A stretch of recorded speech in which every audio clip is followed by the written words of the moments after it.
everyone, I'm Lena, and welcome to USA News. Delighted to report that I've just approved the first batch of missiles. You saw a couple of them coming down with me. I hugged them.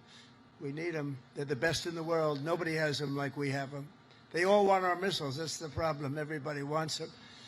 But it's the first batch of missiles to be delivered to the Japanese self-defense forces for Japan's F-35s. And they're coming this week, so they're ahead of schedule. And from Japan, the president will travel to South Korea, where he is expected to meet with Chinese President Xi Jinping. A lot hinges, of course, on that meeting as far as trade talks are concerned.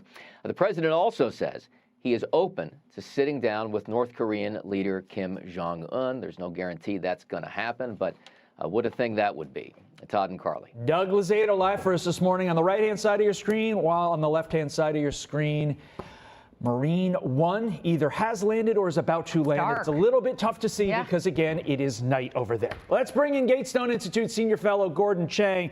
Gordon, obviously, we just played a number of clips from Donald Trump's speech to our Navy. That was very exciting. It was very motivational. It was very, I would dare to say, somewhat threatening to China. If I heard that and I'm Xi Jinping, I'm thinking to myself, wow, we have a military that is ready to go. We are on our game, and that could be a force if, China decides to get a little bit creative with Taiwan. Does President Trump now have the upper hand going into Thursday's meeting with Xi Jinping in light of the trade deals, in light of that speech we just saw in front of the Navy?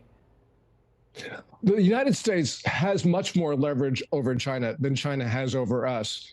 And yes, a lot of Americans have talked about rare earth dependency and pharmaceutical dependency, but China needs the American market. It has never been more trade dependent in its history. And this deal that we have been told about, a framework, is essentially a one-year truce, maybe a little bit less, maybe a little bit more.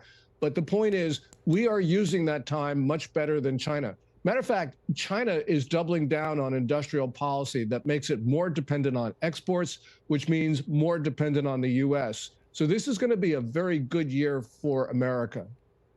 Yeah, and we're watching Marine One as it's about to land in Tokyo. Next on the president's agenda today is he's going to attend a reception with business leaders. That's supposed to happen at 6 o'clock this morning, our time. And then after he is finished with his trip to Japan, he heads to South Korea, Gordon. And there the country is expected to lean into the fact that they plan to help. Please subscribe to our official channel, USA News.